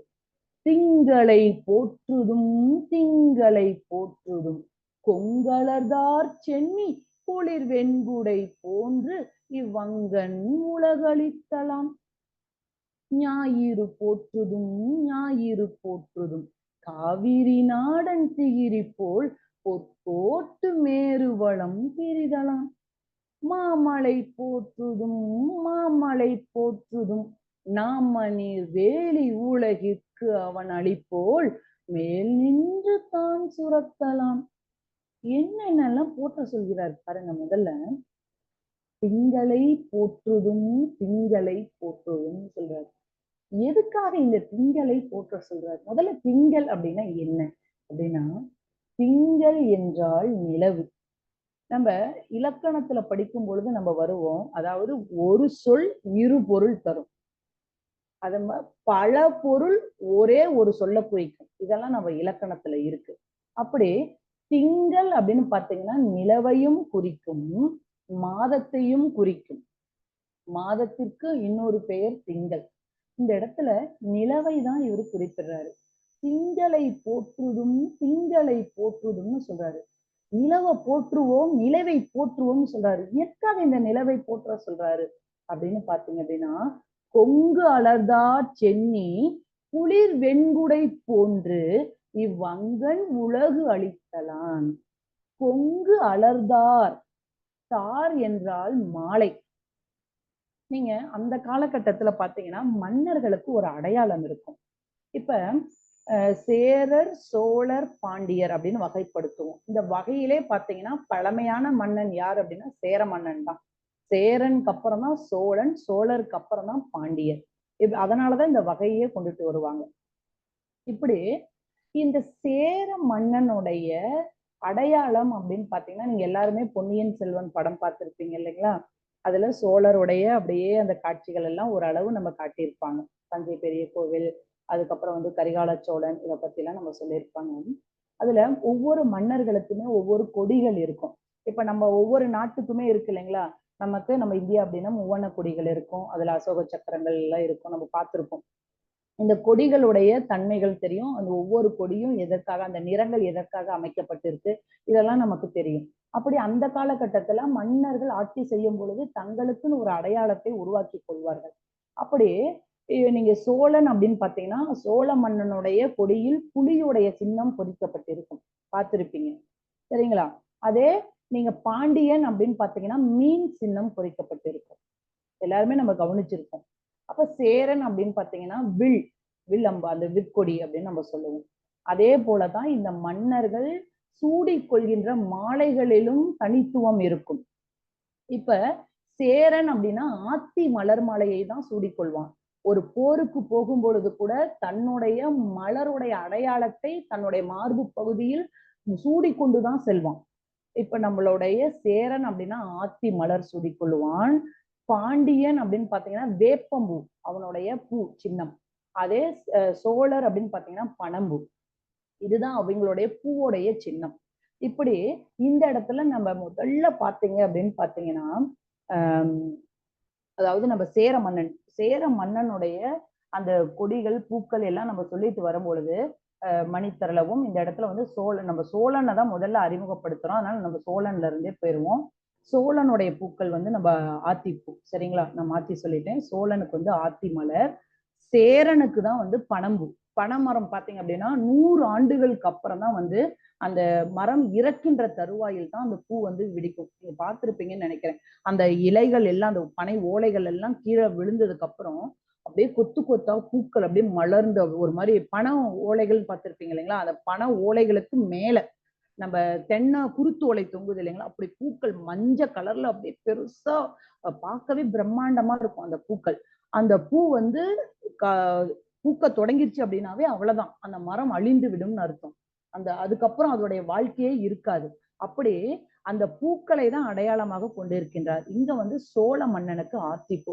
இவன் என்ன பண்றான் அப்படின்னா கொங்கு அலர். கொங்கு அப்படின்னா தேன் நிறைந்த, அலர் என்றால் மலர்தல். அலர்னா அந்த மலர் மலர்ந்து இருக்குமா. அப்படியே தேன் நிறைந்த மலர்ந்த மலர்களை மாலையாக, தார் அப்படின்னா மாலை, மாலையாக சூட்டி கொண்டவன் யாருன்னா சென்னி. சென்னி என்றால் இங்க யாருன்னா சோழ மன்னனை குறிக்கப்படுகின்றது. மலர்ந்த மாலைகளை தன்னுடைய மார்பில் சூட்டி கொண்ட சோழ மன்னனுடைய குளிர் வெண்கொடை, வெண்கொற்ற குடை. மன்னன் அமர்ந்திருக்கும் போது அவனுடைய தலையின் மேல் பகுதியில ஒரு குடை போன்று இருக்கும். பார்த்திருக்கீங்களா? ஒரு மன்னன் அமர்ந்திருக்கும் போது அந்த குடை இருக்கும். அந்த வெண்கொற்ற குடையுடைய தன்மை எப்படி இருக்கும்னு பாத்தீங்கன்னா குளிர்ச்சி பொருந்தியதா இருக்குமா. அதாவது தன்னை நாடி வருகின்ற மக்களுக்கு நல்லதை மட்டுமே செய்யக்கூடிய ஒரு கருணை நிறைந்ததா இருக்கும். அப்படியே அந்த குளிர்ச்சி பொருந்திய வெண்கொற்ற குடை போன்று இந்த உலகத்தையே தன்னுடைய ஒளியால் குளிர்ச்சியாக மாற்றுவது எது அப்படின்னு பாத்தீங்கன்னா நிலவுதான். நிலவோட தன்மையே என்னன்னா குளிர்ச்சி பொருந்தியது. அததான் இங்க சொல்றாரு. அதனால இந்த உலகத்துக்கே குளிர்ச்சியை அளிக்கக்கூடிய இந்த நிலவை நாம் போற்றுவோம் அப்படின்னு சொல்லி முதல்ல நிலவை போற்றுகிறாரு. அதான் சொல்றாரு, திங்களை போற்றுதும் திங்களை போற்றுதும். நிலவை நம்ம மனசார போற்றிக் கொள்வோம், வணங்குவோம். எதுக்கு தெரியுமா? அதாவது தேன் நிறைந்த மலர்ந்த ஆத்தி மலர்களை மாலையாக, தார் என்றார் மாலை, மாலையாக சூடி கொண்டிருக்கும் சென்னி என்றால் சோழ மன்னன். சோழ மன்னனுடைய வெண்கொற்ற குடையை போன்று அதோட தன்மை குளிர்ச்சி பொருந்தியது. அந்த குடையுடைய குளிர்ச்சியை போல இவ்வுலகத்திற்கு, இவ்வங்கன் அப்படின்னா இந்த உலகை, இந்த அங்கன்றது இந்த இடத்துல நிலவை சொல்கிறார்கள். இந்த அங்கன் அப்படின்னா இந்த நிலவானது உலகு அளித்தலான், இந்த உலகுக்கு குளிர்ச்சியை அளிப்பதனால நம்ம முதல்ல என்ன பண்ணலாம்? திங்களை போற்றுவோம் அப்படின்னு சொல்றாரு. அடுத்து பாருங்க, ஞாயிறு போற்றுதும் ஞாயிறு போற்றுதும் காவிரி நாடன் திகிரி போல் பொற்கோட்டு மேரு வளம் திரிதலான். அடுத்து ஞாயிறை போற்றுவோம்னு சொல்றாரு. ஞாயிறுனா என்ன? வாரத்துடைய இறுதி நாள் தானே அப்படின்னு நம்ம சொல்லுவோம். இந்த இடத்துல ஞாயிறு என்றால் சூரியன், பகலவன், கதிரவன் அப்படின்னு நம்ம சொல்லுவோம். இந்த சூரியனை போற்றுவோம் அப்படின்னு சொல்றாரு. எதுக்காக இந்த சூரியனை போற்ற சொல்றாரு அப்படின்னு பாத்தீங்கன்னா காவிரி நாடன், காவிரி ஆறு பாய்ந்து வளம் கொளிக்கக்கூடிய நாட்டை ஆள்பவன் யாரு? சோழ மன்னன். ஏன் அப்படின்னா புகார் காண்டம் முழுவதுமே சோழ நாட்டில் தான் ஆரம்பிக்குது. அந்த சோழனுடைய பெருமையும் அங்க பிறந்த கண்ணகியை பற்றியும் கூறிக்கொண்டுதான் அதுக்கப்புறம் பாண்டிய நாட்டுக்கு போகுது. அப்படி இந்த காவிரி நாடு பாய்ந்து வளம் கொளிக்கக்கூடிய நாட்டை ஆள்பவன் தான் யாரு அப்படின்னா சோழன். இந்த இடத்துல காவிரி நாடன்னு யார சொல்றாங்கன்னா சோழ மன்னனை சொல்றாங்க. அவனுடைய திகிரி போல், திகிரி என்றால் ஆணை சக்கரம். ஒரு நாட்டை மன்னன் ஆள்கிறான் என்றால் அவனுடைய ஆணை அந்த நாடு முழுவதுமே சுழன்றுட்டு இருக்கும். ஏன் அப்படின்னா என் மன்னன் என்ன ஆணை பிறப்பித்திருக்கானோ அதை தான் நான் கடைபிடிப்பேன். நம்ம இப்போ ஒரு பள்ளியில நம்ம பணிபுரிகிறோம் அப்படின்னா என்னுடைய முதல்வர் என்ன சொல்றாரோ அதை தான் நான் செய்ய முடியும். அப்படி அவர்களுடைய ஆணைகள் தான் அந்த இடத்துல மேலோங்கி இருக்கும். அப்படி இந்த காவிரி நாடன் சோழனுடைய ஆணை சக்கரம் போல பொற்கோட்டு மேரு வளம் திரிதலான். பொற்கோடு அப்படின்னா, கோடு என்றால் சிகரம், கோட்டு அப்படின்னு சொல்லுவோம். பொற் அப்படின்னா பொன், பொன் போன்ற சிகரங்களை உடைய மேரு என்றால் இமயமலை. இந்த இமயமலையை சுற்றி வந்து அப்படியே நம்மளுக்கு தன்னுடைய கதிர்களால் நல்ல பயிர்களை விளைவிக்கக்கூடிய ஒளிகளை தரக்கூடியது எது அப்படின்னு பாத்தீங்கன்னா சூரியன். அதனால இந்த சூரியனையும் போற்றுவோம். மன்னனுடைய ஆணை சக்கரம் எப்படி நாடு முழுவதும் பரவி கொண்டிருக்கிறதோ அதுபோல சூரியனுடைய கதிர்களுடைய அந்த ஆட்சியானது இந்த மேரு மலையின் மீது நின்று கொண்டு உலகின் அனைத்து பகுதிகளும் பரவி கொண்டிருக்கிறது. அதனால நம்ம சூரியனையும் வணங்குவோம் அப்படின்னு சொல்றாரு. அடுத்தது சரி, திங்களை சொல்லிட்டாரு, ஞாயிறு சொல்லிட்டாரு, மலையை எதுக்கு போற்றணும்? மாமலை போற்றுதும் மாமலை போற்றுதும்னு சொல்றாரு. மலையை எதுக்காக நம்ம போற்றணும்? மலையை போற்றுறது இந்த இடத்துல அவசியமா? மிக மிக முக்கியம் மழைதான். ஏன்னா அந்த காலகட்டத்துல ஒரு நாடு செழிப்பா இருக்கணும் அப்படின்னா அதற்கு காரணம் மழை பொழியணும். மழை பெய்யவில்லை என்றால் அந்த நாடு வறுமையை நோக்கி சென்றடையும். மழை மாதம் மும்மாறி மழை பொழியணும். அந்த காலகட்டத்துல பெய்தது, இப்ப ஒரே மாதத்திலேயே எல்லாம் பெய்து நமக்கு பேரிடரை ஏற்படுத்திட்டு போயிருது. ஏன்னா கால சுழற்சி மாறிக்கொண்டே இருக்கிறது. அது அந்த மாற்றத்திற்கு காரணம் நம்மளும் ஒருத்தர் தான். இயற்கையை மாறி இயற்கையின் வழியில் செல்லாமல் அதற்கு முரணா நம்ம செயல்படும் பொழுது இயற்கையும் நமக்கு பேரழிவை ஏற்படுத்துது. அடுத்து மழையை போற்றணும்னு சொல்றாரு. மாமலை போற்றுதும் மாமலை போற்றுதும்னு சொல்றாரு. மழையை போற்றணும் அப்படின்னு சொல்றாரு. எதுக்கு அப்படின்னு பாத்தீங்கன்னா, நாம நீர் வேலி உலகிற்கு அவன் அளிப்போல் மேல் நின்று தான் சுரத்தலாம். நாமநீர் வேலின்னு சொல்றாரு. நாமநீர் அப்படின்னா அச்சம் தருகின்ற கடல். அப்படி அச்சம் தருகின்ற கடலை வேலியாக, அதாவது ஒரு பயிர் நம்ம விளைவித்திருக்கிறோம் அப்படின்னா அதுக்கு வேலி போடுவோம். எதுக்காக அப்படின்னா ஆடு மாடுகள்லாம் அந்த பயிரை மேய்ந்து விடக்கூடாது அப்படின்ட்டு நம்ம காம்பவுண்ட் சுவர்னு சொல்லுவோம் இல்லைங்களா? அப்படியே ஒரு இடத்தை காப்பாத்துகின்ற அந்த வேலி போல இருப்பது. அப்படி அததான் நம்ம என்னன்னு சொல்லுவோம், காம்பவுண்ட் சுவர்னு நம்ம சொல்லுவோம். அப்படி இந்த இடத்துல வேலி போல் இருப்பது எது? நம்ம உலகை காப்பாத்துகின்ற வேலி போல் இருப்பது எதுனா கடல். அச்சம் தருகின்ற கடலை வேலியாக உடையது இந்த உலகம். அப்படி அவன் அழிப்போல், இந்த இடத்துல அவன் என்றால் சோழ மன்னன், அழி என்றால் கருணை. நம்ம சோழ மன்னனின் கருணை போல எப்படி ஒரு மன்னன் தன் மக்கள் நன்றாக வாழ்கிறார்களா, அவர்களுக்கு ஏதாவது துன்பம் நேர்கிறதா, அந்த துன்பம் ஏற்பட்டால் விரைந்து சென்று அவன் அதை சரி செய்வான். அது அவனுடைய பங்கு, அது ஒரு தலைவனுடைய கட்டாய செயல். அதுபோல இந்த மேல் நின்று, அதாவது வானத்தில் இருந்து தான் சுரத்தலான், இந்த உலக மக்களை, இந்த உலகத்தை காப்பாற்றுவதற்காக தன்னுடைய மழை நீரை வாரி வழங்குவது எது அப்படின்னா இந்த மாமலை. அதனால நம்ம இந்த மலையை போற்றணும் அப்படின்னு சொல்லி இந்த 3 மங்கள வாழ்த்து பாடல் மூலியமாக தான் அடுத்துதான் சிலப்பதிகாரத்துடைய கதைக்கு உள்ளேயே போறாரு. அதுக்கப்புறம் தான் என்ன பண்றாரு, யாரு இந்த மாசாத்துவான் யாரு, மாநாயக்கன் யாரு அப்படின்னு சொல்றாரு. முதல்ல பூம்புகாருடைய அழக சொல்லுவாரு, அதுக்கப்புறம் தான் ஒவ்வொரு கதைக்குள்ளேயே அடி எடுத்து வைப்பாரு. சரிங்களா? இப்ப பாருங்க, நம் பாடலை ஒரு முறை பாடிடலாம், அதுக்கப்புறம் நம்ம அடுத்தது போவோம். திங்களை போற்றுதும் திங்களை போற்றுதும் கொங்கலர்தார் சென்னி குளிர் வெண்குடை போன்று இவ்வங்கன் உலகளித்தலான். ஞாயிறு போற்றுதும் ஞாயிறு போற்றுதும் காவிரி நாடன் திகிரி போல் பொற்கோட்டு மேரு வளம் திரிதலான். மாமலை போற்றுதும் மாமலை போற்றுதும் நாமநீர் வேலி உலகிற்கு அவன் அளிப்போல் மேல் நின்று தான் சுரத்தலான். இவ்வளவு அழகா பாருங்க, இயற்கையை வாழ்த்திடுறாரு. இதுக்கப்புறம் அப்படியே கதையானது மெல்ல நகர்ந்து கொண்டே போகும். சரிங்களா? சரி, இதை எழுதியவர் யார் அப்படின்னா இளங்கோவடிகள்.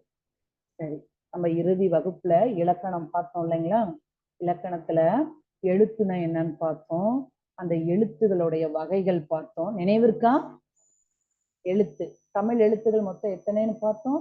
247. அதோடைய வகைகள் பார்த்தோம், நம்ம தொகை பார்த்தோம். இதெல்லாம் உங்களுக்கு நினைவு இருக்குன்னு நினைக்கிறேன். அப்ப எழுத்துக்களை இரண்டா பிரித்தோம். முதல் எழுத்து, சார்பு எழுத்துன்னு பிரித்தோம். அந்த முதல் எழுத்துகளுடைய அடக்கம் எது அப்படின்னு பாத்தீங்கன்னா உயிரெழுத்து, மெய்யெழுத்துன்னு பார்த்தோம். முதல் எழுத்துகள் மொத்தம் எத்தனைன்னு பார்த்தோம்? 30ன்னு சொன்னோம். நினைவு இருக்குன்னு நினைக்கிறேன் உங்களுக்கு. அந்த 30 எழுத்துகள் என்னென்னு பார்த்தோம். உயிரெழுத்துகள் 12, மெய் எழுத்துகள் 18ன்னு பார்த்தோம். அந்த உயிரெழுத்துகள் எத்தனை வகையா பிரியுதுன்னு பார்த்தோம். அடுத்து மெய்யெழுத்துகள் எத்தனை வகையா பிரியுதுன்னு பார்த்தோம். இதை எப்படி உச்சரிக்கணும்னு நம்ம பார்த்தோம். அந்த எழுத்துகள் எங்க பிறக்குதுன்னு நம்ம பார்த்தோம். இதெல்லாம் நம்ம இறுதி வகுப்புல பார்த்திருந்தோம். அடுத்து சார்பெழுத்துகளுடைய வகைகள், சார்பெழுத்துனா என்னன்னு பார்த்தோம். அதோட 10 வகைகள் பார்த்தோம். அதுல உயிர்மெய் எழுத்து எப்படி தோன்றுதுன்னு பார்த்தோம். ஆயுதம் எப்படி தோன்றுதுன்னு பார்த்தோம். நினைவு இருக்கா? அடுத்த வகையை நம்ம பார்க்கணும் அப்படின்னா அதற்கு முன்னாடி சில முக்கியமான இலக்கணத்தை பார்க்கணும். ஏன்னா நான் ஆயுதத்துக்கு அப்புறம் உயிரளபடை போயிட்டேன் அப்படின்னா இது எப்படி தோன்றுது அப்படின்றத நம்ம தெரிந்து கொள்ள முடியாமையே போயிடும். அப்ப இந்த உயிர்மை ஆயுதத்துக்கு அப்புறம் என்ன நம்ம தெரிஞ்சுக்கிட்டு அடுத்த வகைக்கு போலாம் அப்படின்றதையும் நம்ம பார்க்கலாம். அடுத்து மாத்திரை. நம்ம இறுதி வகுப்புல ஒரு அம்மா என்கிட்ட ஒரு சந்தேகம் கேட்டாங்க. அவங்க பேர் எனக்கு நினைவில்லை, பரவாயில்ல. அதாவது மாத்திரை, மாத்திரைனா என்ன அப்படின்னு நம்ம முதல்ல பார்த்திடலாம். கண் இமைக்கும் நேரமும் கை நொடிக்கும் நேரமும் தான் ஒரு மாத்திரை.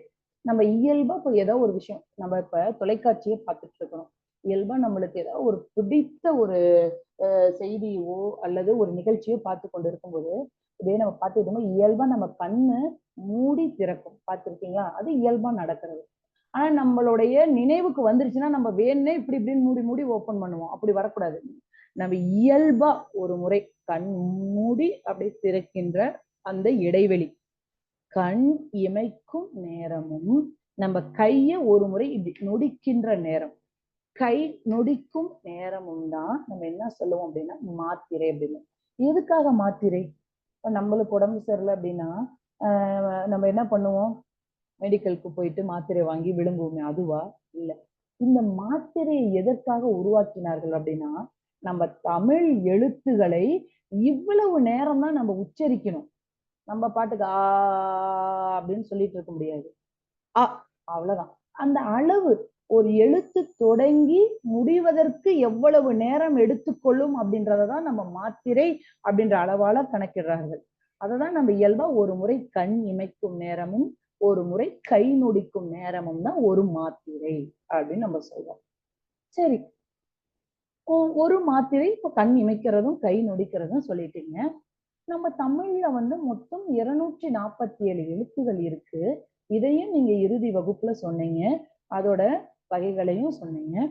இந்த 247 எழுத்துகளுமே ஒரு மாத்திரை அளவுதானா அப்படின்னா இல்ல. நம்ம பார்த்தோம். அதாவது உயிர் எழுத்துக்களை 2 வகையா பிரித்தோம். நினைவு இருக்குன்னு நினைக்கிறேன் உங்களுக்கு. உயிர் குறில், உயிர் நெடில்னு பிரித்தோம். அதே போல உயிர்மை எழுத்துகளும் 216 எழுத்துகள் இருக்குன்னு பார்த்தோம் இல்லைங்களா? அதுவும் 2 வகையா பிரிக்கப்படும். உயிர்மை குறில், உயிர்மை நெடில். அந்த 216 எழுத்துகள்லையும் உயிர்மை குறில் அப்படின்னு பாத்தீங்கன்னா 90 எழுத்துகள் இருக்கும். உயிர்மை நெடில் அப்படின்னு பாத்தீங்கன்னா 126 எழுத்துகள் இருக்கும். இது ரெண்டோடைய கூட்டுத்தொகை பாத்தீங்கன்னா எவ்வளவு வருது? 216. எப்படி நம்ம உயிர் எழுத்துக்களை குறில் நெடில் என்று பிரிக்கிறோமோ அதே போலதான் உயிர்மை எழுத்துக்களையும் குறில் நெடில் என்று பிரிப்போம். இப்போ உயிர் எழுத்துக்கள்ல குறில் எத்தனைன்னு பார்த்தோம்? 5 எழுத்துகள் இருந்தது இல்லையா? குறில் எழுத்துகள் அ, இ, உ, எ, ஓ 5 எழுத்துகள் இருந்தது நம்ம பார்த்தோம் இல்லைங்களா? அதே போல நெடில் பாத்தீங்கன்னா 7 எழுத்துகள் இருந்தது. அதே போலதான் குறிலோட எண்ணிக்கை கம்மியா இருக்கும், நெடிலுடைய எண்ணிக்கை அதிகமா இருக்கும். இப்ப எனக்கு தெரியலையே நெடில் எப்படி 90 நம்ம குறில் 90 வரும், நெடில் எப்படி 126 வரும்? இந்த கணக்கு நான் மறந்துட்டேன். 90 126ன்னு சொல்றத மறந்துட்டேன் அப்படின்னா ஒன்னும் நீங்க கவலைப்பட வேண்டாம். குறில் எழுத்துக்கள் எவ்வளவு? 5 இல்லையா? சரி, இப்ப இந்த 5 குறில் எழுத்துகளும் மெய் எழுத்துகள் கூட சேர்ந்தாதானே நம்மளுக்கு என்னவா மாறும்? உயிர்மை எழுத்தா மாறும். இதையும் நம்ம பார்த்தோம். ஒரு எழுத்து எப்படி இணையுது, அது இணையும் போது அதோடைய வடிவம் எப்படி வரும் அப்படின்றையும் நம்ம இறுதி வகுப்புல பார்த்தோம். உங்களுக்கு நினைவு இருக்கும்னு நினைக்கிறேன். உயிர்மை எழுத்துடைய ஒளி வடிவம் அப்படின்றது உயிரையும் மெய்யையும் ஒத்திருக்கும். வரி வடிவம் எப்படி இருக்கும்? வரி வடிவம் எப்படி இருக்கும்னு பார்த்தோம்? மெய்யை ஒத்தும் ஒலிக்கும் கால அளவு உயிரை ஒத்து இருக்கும் அப்படின்னு பார்த்தோம். அதை நான் எப்படி பிறக்குது அப்படின்றதையும் நம்ம எடுத்துக்காட்டோட பார்த்தோம் இறுதி வகுப்புல, நினைவு இருக்கும்னு நினைக்கிறேன். அப்படியே இந்த குறில் எழுத்துகள் 5 நம்ம என்ன பண்ணுவோம்? பெருக்கல் இடுவோம் இல்லைங்களா? பெருக்கல் குறி 18, இந்த 5 குறில் எழுத்துகளும் 18 மெய் எழுத்துகள் கூட தான் இணையும். இணையும் போது இதோடைய தொகை எவ்வளவு வருது? பெருக்கும் பொழுது 90 வரும். சரிங்களா? நீங்க இந்த அளவுலயும் நினைவு வைத்துக்கலாம். 5 அந்த குறிலுடைய 5 எழுத்துகள், உயிர் குறிலுடைய 5 எழுத்துகளும் 18 மெய் எழுத்துகள் கூட இணையும் போது எவ்வளவு வருது அப்படின்றத இந்த கூட்டுத்தொகை உங்களுக்கு வந்துடும். இந்த 90 வந்துடும். அதே போலதான் 7 நெடில் எழுத்துகள் கூட 18 மெய் எழுத்துக்கள் இணையும் போது அதோட கூட்டுத்தொகை நம்மளுக்கு வந்துடும். 126 அப்படின்றது வந்துடும். இது நம்ம அந்த இடத்துல டக்கு நமக்கு நினைவு இல்லை அப்படின்னா நம்ம இதன் மூலியமாக கூட குழந்தைங்களுக்கு சொல்லலாம். குழந்தைகளும் நம்ம எளிமையா ஞாபகம் வச்சுப்பாங்க. சரிங்களா? இப்ப குறில் அப்படின்னா ஒரு மாத்திரை, நெடில் அப்படின்னா நெடில் எழுத்துக்கள் இது ஆ, குறில் அ ஒரே மாத்திரை தான். நீங்க கை நொடிக்கிற அளவு சொல்லிக்கணும். அ ஆ இ ஈ உ ஊ அப்படின்னு நம்ம என்ன பண்ணலாம் அப்படின்னா கை நொடியை வைத்து கூட நம்ம சொல்லித் தரலாம். குறில் எழுத்துக்கள் அது உயிர் குறிலா இருக்கலாம், உயிர்மை குறிலா இருக்கலாம். குறில் அப்படின்னாவே ஒரு மாத்திரை தான். நெடில் அப்படின்னா 2 மாத்திரை. மெய் எழுத்து நம்ம எதை சொன்னோம்? மெய் மேல புள்ளி வைத்த எழுத்துக்கள் 18 இருந்துன்னு பார்த்தோம் இறுதிய வகுப்புல, அதுதான் மெய் எழுத்துகள். மெய் எழுத்திற்கு அரை மாத்திரை. ஆயுதம் தனிநிலை பார்த்தோம் இல்லைங்களா? தலையில பிறக்குதுன்னு பார்த்தோமே, யார் கூடயும் சேராதுன்னு, அந்த ஆயுதத்திற்கு அரை மாத்திரை. இதுதான் மாத்திரையோட பங்கீடு. இதுல குறில் உயிரெழுத்துகள் நம்ம பார்த்தோம் இல்லைங்களா? அதான் உயிர் குறில் அப்படின்னு சொல்லுவோம். அ இ உ ஏ ஓ, இந்த 5ம் உயிர் குறில்னு சொல்லுவோம். இதுக்கு நம்ம என்ன பண்ணுவோம்? ஒரு மாத்திரை. அதே போலதான் அதோட வரிசை சொற்கள்னு பார்ப்போம்.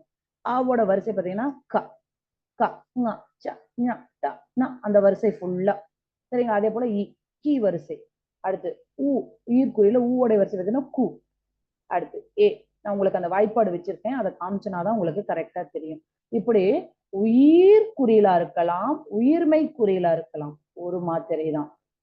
அதே போன்றுதான் உயிர் நெடில் எழுத்துகள் 7 இருக்கு இல்லைங்களா? இந்த 7ஆ இருக்கட்டும், உயிர்மை நெடில் எழுத்துகள் 7ஆ இருக்கட்டும், இதுக்கு நெடில் என்றாலே 2 மாத்திரை தான். நீங்க நினைவில் வைத்துக்கணும். நெடில்னா 2 தான், குறில்னா 1 தான். அதை நம்ம எப்பொழுதுமே நினைவில் வைத்துக் கொள்ளணும். இதுதான் நம்ம தமிழ் வாய்ப்பாடு, எழுத்துகளின் வாய்ப்பாடுன்னு சொல்லுவோம். பாத்தீங்களா? இது மெய் எழுத்துகள் இறங்கு வரிசையில இருக்கு பாத்தீங்களா? இக்கு, இன்னு, இச்சு, இஞ்ச், இட்டு, இன்னு, இது எல்லாமே பாத்தீங்கன்னா மெய் எழுத்துகள் 18 இருக்கும். இங்க பாத்தீங்களா படுக்கை வரிசையில இருக்குது இல்லைங்களா? அ ஆ இ ஈ உ ஊ, இதை நம்ம உயிரெழுத்துகள்னு சொல்லுவோம். இப்ப அந்த வரிசை சொன்ன இல்லைங்களா? பாவோட வரிசைனா இங்க பாருங்க, அப்படியே கீழே பாருங்க. க ங ச ஞ ட ந. இததான் நம்ம என்ன சொல்லுவோம்னா இப்போ உயிர் எழுத்துக்கள்ல குறில் எழுத்துகளின் வரிசை அப்படின்னு சொல்லுவோம். இதுல ஆன்றது உயிர் குறில், இந்த கா முதல் இந்த ந வரைக்கும் இததான் உயிர்மை குறில்னு சொல்லுவோம். இதுல 18 எழுத்துகள் இருக்கும். சரிங்களா?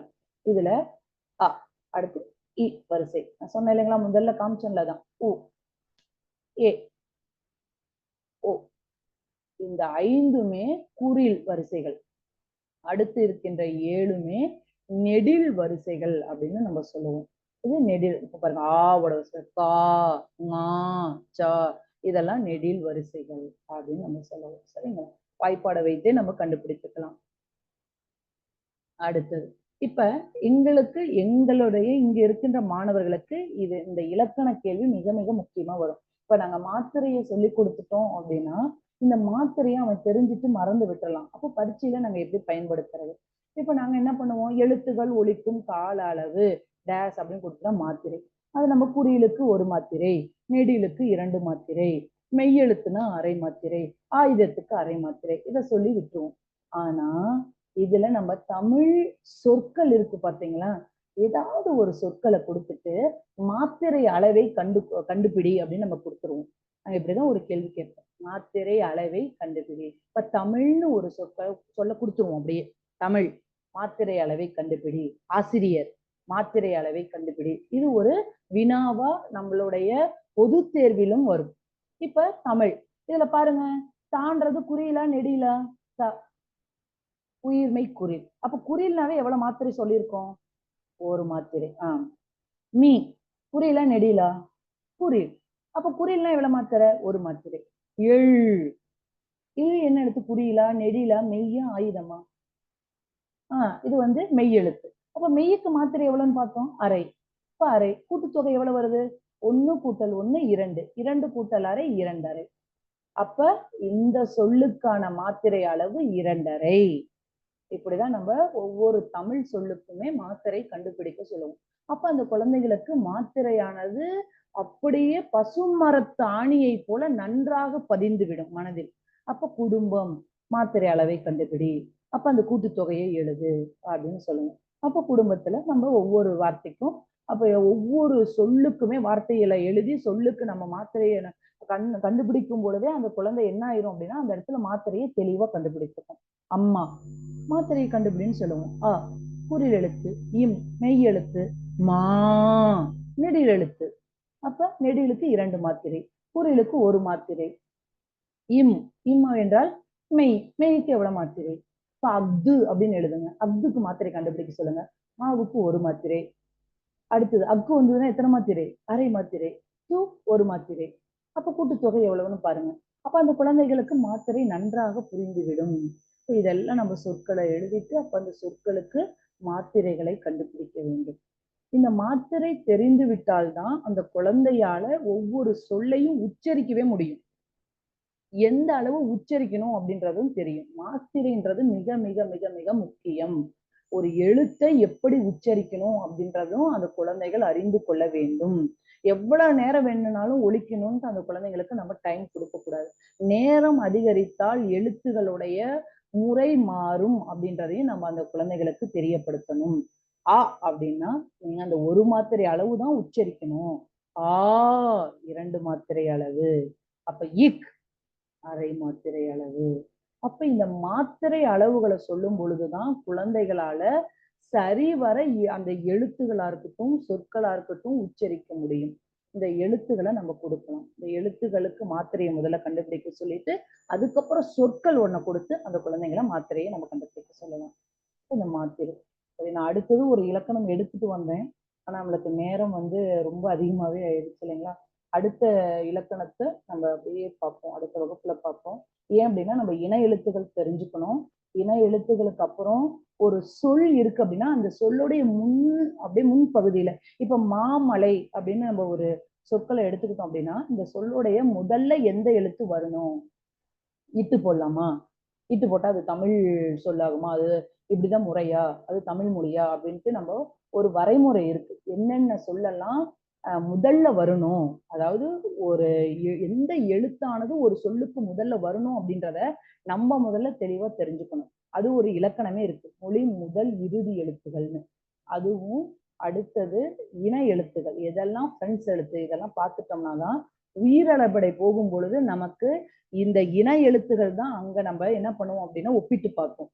அப்போ உயிரளபடை போறதுக்கு முன்னாடி இந்த 2 வகையான இலக்கணத்தையும் நம்ம முதல்ல தெரிஞ்சுக்கணும். அதை நம்ம அடுத்த வகுப்புல தெரிஞ்சுக்கலாம். அதை தெரிஞ்சுட்டு நம்ம அப்படியே ஆரம்பிச்சிடலாம். இப்ப நம்மளுக்கு அடுத்த வகுப்பு பார்த்தீங்க அப்படின்னா முதல்ல கொஞ்சம் இலக்கணம் ஆரம்பிச்சுட்டு இறுதியா ஒரு சின்ன ஒரு பாடலை வச்சுப்போம். அப்பதான் நம்மளுக்கு அந்த இலக்கணத்துடைய முறை அப்படியே போயிட்டே இருக்கும். சரிங்களா? சரி, இதுல ஏதாவது மாத்திரை, இதுல ஏதாவது சந்தேகம் இருந்தா கேட்கலாம்.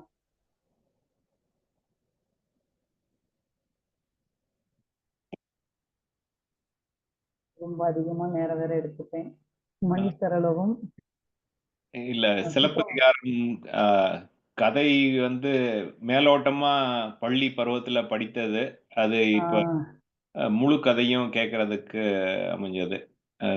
நானும் சுருக்கிதான் சொன்னேங்க ஐயா. அப்பயும் என்னால அந்த கோர்வையா வர்றதுனால எங்கேயும் விட முடியல. சரி, புரியாம போயிருமோ அப்படின்றதுனால ஓரளவு உள்ள எல்லாம் சுருக்கிட்டோம். நம்ம முன்வினை பயன் எதுவுமே நம்ம சொல்லலதான்.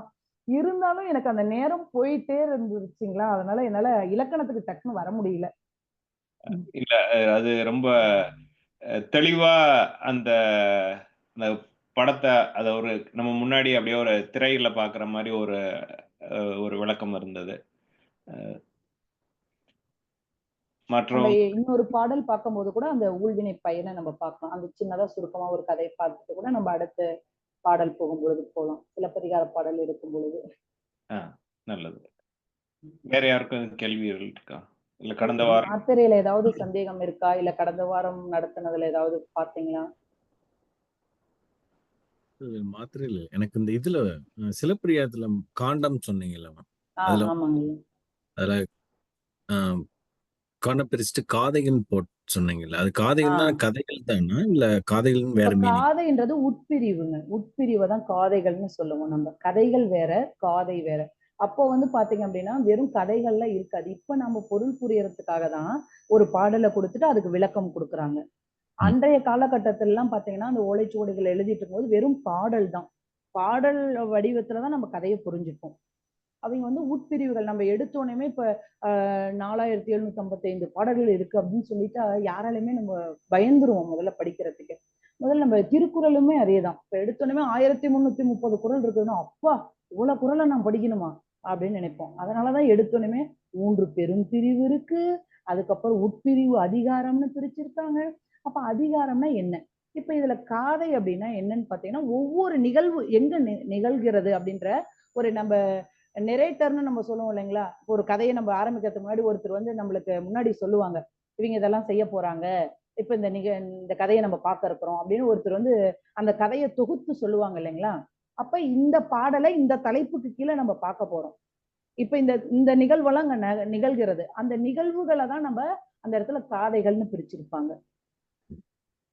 இப்ப மங்கள காதை அப்படின்னு நம்ம சொல்லிட்டு போயிட்டே இருக்கோம். அப்போ மங்களத்தை பத்தி மங்கள வாழ்த்தை பத்தி இவங்க பாட போறாங்களாட்டு அப்படின்னு முன்கூட்டியே அறிவிக்கிறது தான்.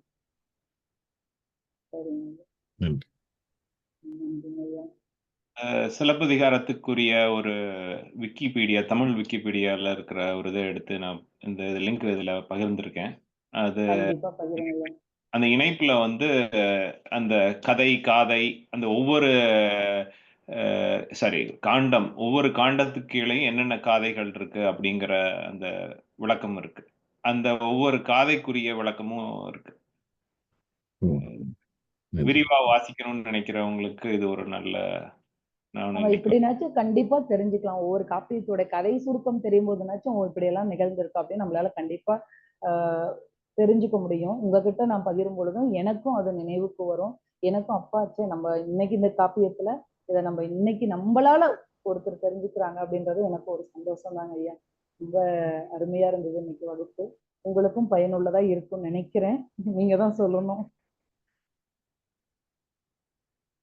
நன்றி. வேற யாருக்கும் கேள்விகள்? கேள்வி இல்லைம்மா, நான் ஒரு இன்சிடென்ட் வேணா சொல்றேன். சொல்லுங்க ஐயா.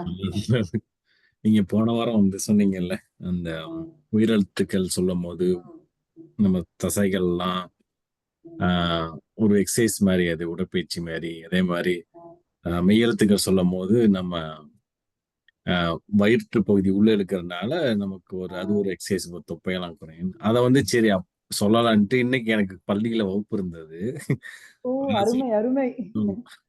அதெல்லாம் சொல்லி முடிச்சிட்டோன்னே அவங்கள சொல்லி பார்க்க சொன்னேன். கிட்ஸ் எல்லாம் சொல்லி பார்த்துட்டு அவங்க ஒரு மெத்தட்ல சொல்றாங்க. சொல்லி பார்த்துட்டு இல்ல சார் நீங்க போய் சொல்றீங்க அப்படின்ட்டாங்க கடைசியில. நீங்க நல்லா எழுந்து அந்த அந்த எழுத்துக்களை எங்க உச்சரிக்கணும்னு சொல்லிட்டாங்களே, கண்டிப்பா செய்வாங்க குழந்தைங்க. இல்ல ஒரு குழந்தை, சிட்டி குழந்தை அது. குழந்தைங்கன்னா அப்படிதாங்க இருக்கும். நீங்க அவனை தலையை ஆட்டாம சொல்லுங்க, கண்டிப்பா இருக்கும். அப்படிங்கும்போது நமக்கே அந்த தசைகள் வந்து நம்மளுக்கு விரிவடைறதும் சுருங்குறதும் தெரியும். அப்ப அந்த குழந்தைகள் வந்து நல்ல வாயை திறக்க சொல்லுங்க. நம்ம அதுதான் எழுத்துக்கள் திறக்கும் போது பார்த்தோம், வாயை நன்றாக திறத்தல். அப்ப அந்த குழந்தை கண்டிப்பா அதை செய்வான். அப்போ ஒரு 2 டைம் அவனை செய்ய சொல்லுங்களேன், அவனுக்கே தெரியும். கண்டிப்பா நேரா நின்னுக்க சொல்லுங்க, மெய்யெழுத்துக்களை சொல்லுங்க. அவனுக்கு அந்த அடி வயிற்று பகுதியில அந்த தசைகள் வந்து சுருங்குறது அவனுக்கு கண்டிப்பா தெரியும். நமக்கே அந்த ஒரு ஃபீல் வரும். சின்ன குழந்தைங்கன்னா அப்படிதாங்க ஐயா. பரவாயில்ல, நிகழ்ச்சி காட்டியிருக்கீங்க ஐயா, ரொம்ப நன்றி.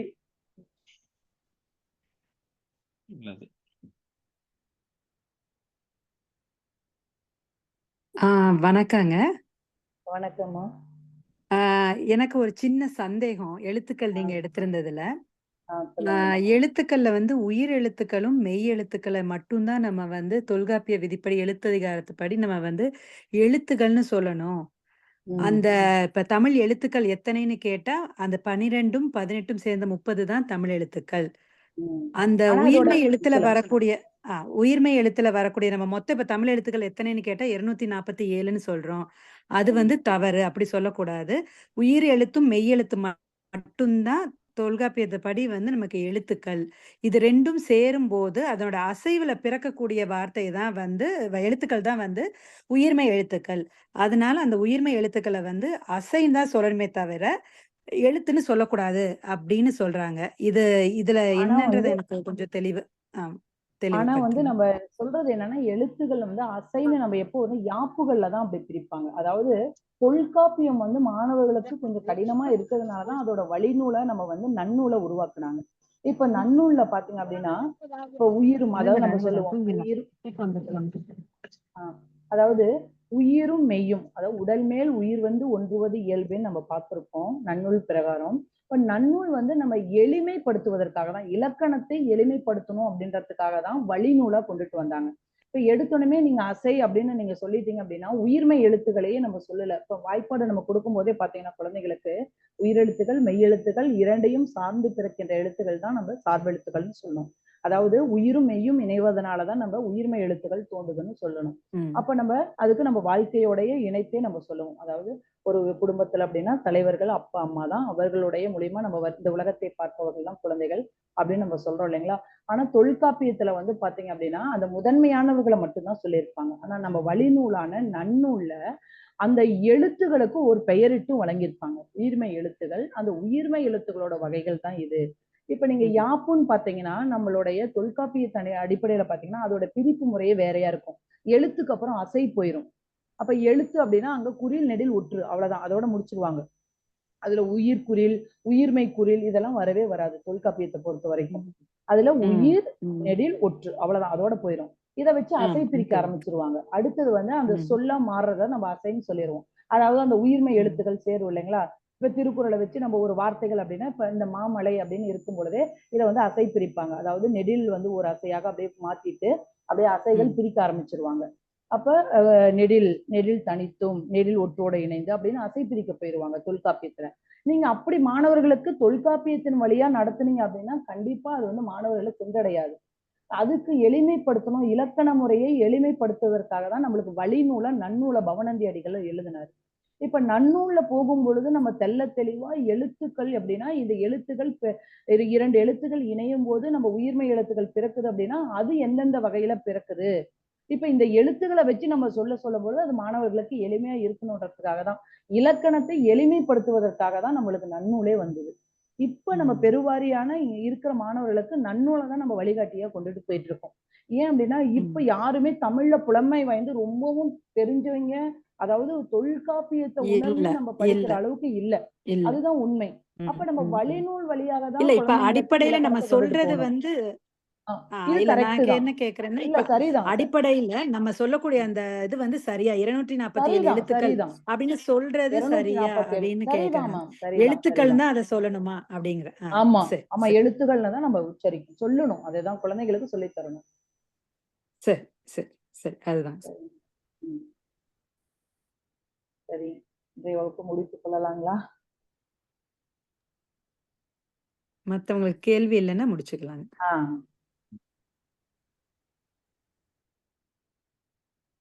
சரி, நம்ம அடுத்த வாரம் சந்திப்போம் ஐயா. கண்டிப்பா அந்த பிபிடி உங்களுக்கு சென்ட் பண்ணி விடுறேன். நான் ஃபார்மேட் அனுப்பி விடுங்கம்மா. நல்லது. அனைவருக்கும் நன்றி. நன்றி. நன்றிங்க. நன்றி, வணக்கம். நன்றிங்க.